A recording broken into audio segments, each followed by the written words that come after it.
Hello guys, welcome to rapid pan. ఈరోజు మనం ఈ వీడియోలో ర్యాపిడ్ ప్యాన్ వెబ్సైట్లో ఏమేమి సర్వీసెస్ ఉన్నాయో తెలుసుకుందాం. ఐడి పాస్వర్డ్ ఎంటర్ చేసి లాగిన్ అయిన తర్వాత మీకు ర్యాపిడ్ ప్యాన్ వెబ్సైట్ యొక్క డాష్ బోర్డ్ అనేది ఈ విధంగా ఓపెన్ అవుతుంది. మీరు లాగిన్ అయిన ప్రతిసారి కూడా మీకు ఓటీపీ అడుగుతూ ఉంటుంది. అలా ఓటీపీ అడగకుండా ఓన్లీ యూజర్ నేమ్ పాస్వర్డ్తో లాగిన్ అవ్వాలంటే ఏం చేయాలంటే ఇక్కడ రైట్ సైడ్ టాప్లో మీ పేరు కనిపిస్తుంది. పేరు మీద క్లిక్ చేస్తే థర్డ్ ఆప్షన్ ప్రొఫైల్ ఉంటుంది. ప్రొఫైల్ మీద క్లిక్ చేయండి. ఇంటర్ఫేస్ ఈ విధంగా ఓపెన్ అవుతుంది. సో ఇక్కడ మీరు ఏం చేయాలంటే ఇక్కడ 2FA ఆన్ అని ఉంటుంది. లెఫ్ట్ సైడ్ బాటంలో మీకు 2FA ఆన్ ఉంటుంది కదా, 2FA ఆన్ ఉంటే 2 ఫ్యాక్టర్ అథెంటికేషన్, మీకు లాగిన్ అయిన ప్రతిసారి కూడా ఓటీపీ వస్తుంది. దీని మీద క్లిక్ చేసి మీరు 2FA ఆఫ్ పెట్టుకొని సబ్మిట్ చేశారనుకోండి, మీకు ప్రొఫైల్ అప్డేటెడ్ సక్సెస్ఫుల్లీ అని వస్తుంది. సో ఇక్కడ వచ్చేసి మీకు లాగిన్ అయిన ప్రతిసారి కూడా మీకు ఓటీపీ అనేది అడగదనమాట. నెక్స్ట్ వచ్చేసి మీ పాస్వర్డ్ మార్చుకోవాలనుకుంటే ఇక్కడ మీకు చేంజ్ పాస్వర్డ్ అనే ఆప్షన్ ఉంటుంది. ఇక్కడ మీ ఓల్డ్ పాస్వర్డ్ ఎంటర్ చేయండి, ఇక్కడ న్యూ పాస్వర్డ్ ఎంటర్ చేయండి. ఇక్కడ పాస్వర్డ్ కన్ఫర్మ్ చేసి చేంజ్ పాస్వర్డ్ క్లిక్ చేస్తే మీకు పాస్వర్డ్ అనేది అప్డేట్ అయిపోతుంది. నెక్స్ట్ మళ్ళీ డాష్బోర్డ్లోకి వెళ్దాం. ఇక్కడ మీకు ర్యాపిడ్ ప్యాన్ వెబ్సైట్కి సంబంధించి ఏమన్నా నోటిఫికేషన్స్, అలర్ట్స్, ఇంపార్టెంట్ అనౌన్స్మెంట్స్ ఏమన్నా ఉంటే ఇక్కడ మీకు డిస్ప్లే అవుతాయి. మీరు లాగిన్ అయినప్పుడు చెక్ చేసుకుంటూ ఉండండి. మన వ్యాలెట్లో అమౌంట్ ఎట్లా లోడ్ చేసుకోవాలంటే ఇక్కడ మీకు పైన టాప్లో యాడ్ మనీ కనిపిస్తుంది కదా, యాడ్ మనీ మీద క్లిక్ చేయండి.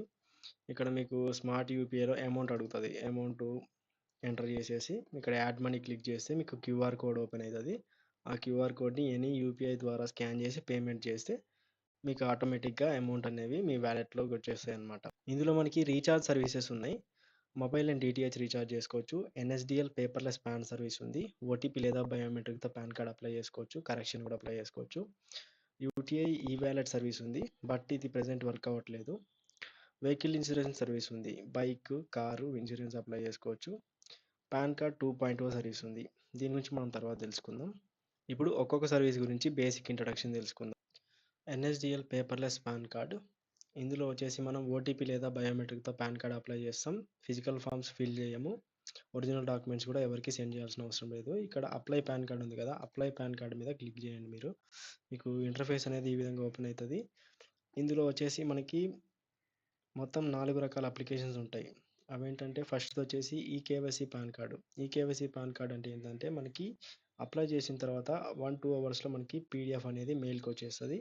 మీకు ఒరిజినల్ కార్డు కావాలనుకుంటే ఇక్కడ ఫిజికల్ పాన్ కార్డ్ సెలెక్ట్ అయి ఉంటుంది, మీకు వచ్చేస్తుంది ఒరిజినల్ కార్డు. లేదు నాకు ఒరిజినల్ కార్డు వద్దు, ఓన్లీ ఈ పాన్ కార్డ్ మెయిల్కి వస్తే చాలనుకుంటే ఇక్కడ ఈ పాన్ సెలెక్ట్ చేసుకోండి, అయిపోతుంది. ఈకేవైసీ పాన్ కార్డ్ వచ్చేసి మనకి ఆధార్లో ఉన్న ఫోటో దాని మీద ప్రింట్ అవుతుంది. ఫాదర్ నేమ్ కూడా వస్తుంది.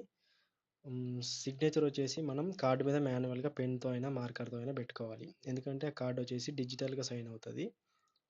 నెక్స్ట్ వచ్చేసి మనకి ఈ సైన్ పాన్ కార్డ్. ఈ సైన్ పాన్ కార్డ్ అంటే మనకి ఆధార్లో ఉన్న ఫోటో వద్దు, నాకు నచ్చిన ఫోటో పెట్టుకుంటా నేను, సైన్ కూడా నా కార్డు మీదనే ప్రింట్ అయ్యి రావాలంటే ఈ సైన్ పాన్ కార్డ్ సెలెక్ట్ చేసుకోండి. ఈ సైన్ పాన్ కార్డ్లో మనం photo, sign, Aadhaar card copy upload చేయాలి. ఫోటో, సైన్ వచ్చేసి జేపీజీ ఫార్మాట్లో ఉండాలి. 50 KB లోపు ఉండాలి. ఆధార్ కార్డ్ పీడిఎఫ్ వచ్చేసి 300 KB లోపు ఉండాలి. ఇక్కడ కూడా మీకు 2 ఆప్షన్లు ఉంటాయి, ఫిజికల్ పాన్ కార్డు, ఈ pan card. Physical card select చేసుకుంటే మీకు పోస్ట్లో వస్తుంది, ఈ పాన్ కార్డ్ సెలెక్ట్ చేసుకుంటే మీకు పోస్ట్లో రాదు. ఓకేనా. నెక్స్ట్ వచ్చేసి మనకి ఇక్కడ new application, new pan application, ఇక్కడ వచ్చేసి correction pan application, 2 types applications కూడా చేసుకోవచ్చు. ఈ కేవైసీ పాన్లో కరెక్షన్ పెట్టుకుంటే మీకు ఏమవుతుందంటే మీరు ఆ డాక్యుమెంట్స్ అప్లోడ్ చేయకుండా పాన్ అప్లికేషన్ చేసుకోవచ్చు. ఈ సైన్లో మీరు కరెక్షన్ పెట్టుకుంటే ఏమవుతుందంటే డాక్యుమెంట్స్ అప్లోడ్ చేసి మీరు కరెక్షన్ అయితే పెట్టుకోవాలన్నమాట. Photo, sign, Aadhaar copy, PAN copy upload చేయాలి. పాన్ కాపీ లేకపోయినా పర్లేదు, ఆధార్ కార్డ్ కాపీ అయితే అప్లోడ్ చేసి మీరు పాన్ కార్డ్ అయితే అప్లై చేసుకోవచ్చు. ఇవి మొత్తం 4 రకాల అప్లికేషన్స్ ఇందులో ఉన్నాయి. 4 అప్లికేషన్స్లో మీరు ఏ అప్లికేషన్ చేసినా కానీ ఇక్కడ వచ్చేసి మీరు డీటెయిల్స్ ఎంటర్ చేయాలి. First name, middle name, last name, date of birth, gender select చేసుకోవాలి, మొబైల్ నెంబర్ ఎంటర్ చేయాలి, ఇక్కడ ఈమెయిల్ ఐడి ఎంటర్ చేయాలి. ఇక్కడ చెక్ బాక్స్ టిక్ పెట్టేసి సబ్మిట్ కొడితే మీకు అఫీషియల్ ఎన్ఎస్డిఎల్ పోర్టల్లోకి రీడైరెక్ట్ అవుతుంది.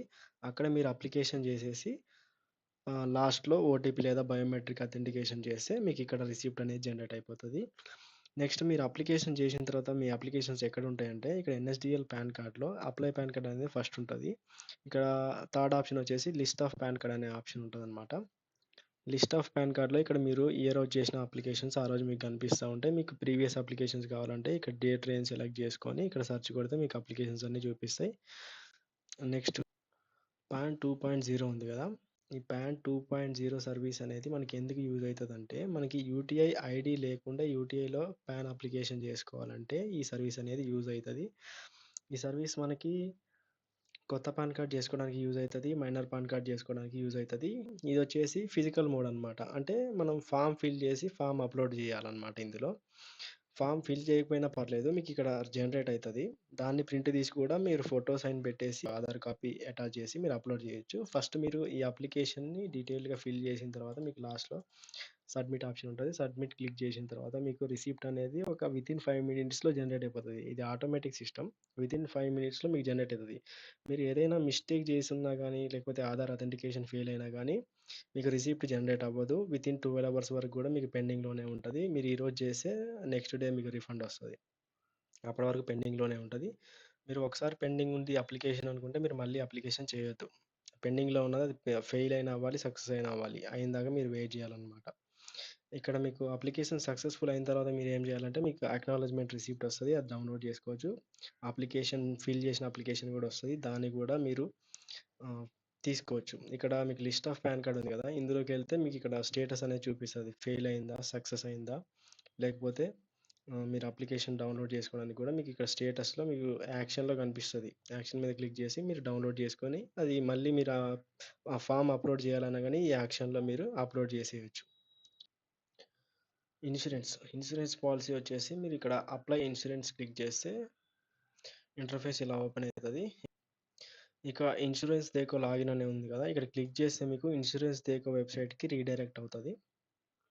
ఇక్కడ మీరు అన్ని రకాల వెహికల్ ఇన్సూరెన్స్ చేసుకోవచ్చు. ఫర్ ఎగ్జాంపుల్ నేను బైక్ సెలెక్ట్ చేసుకున్నా, గెట్ వెహికల్ డీటెయిల్స్ క్లిక్ చేయాలి.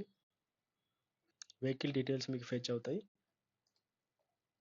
బైక్ వేరియంట్ సెలెక్ట్ చేసుకొని గెట్ కోడ్స్ క్లిక్ చేస్తే మీకు ఇక్కడ పాలసీ ఎక్స్పైరీ డేట్ అడుగుతుంది, ప్రీవియస్ ఇన్సూరెన్స్ ఎవరో అడుగుతుంది, పాలసీ టైప్ కూడా అడుగుతుంది.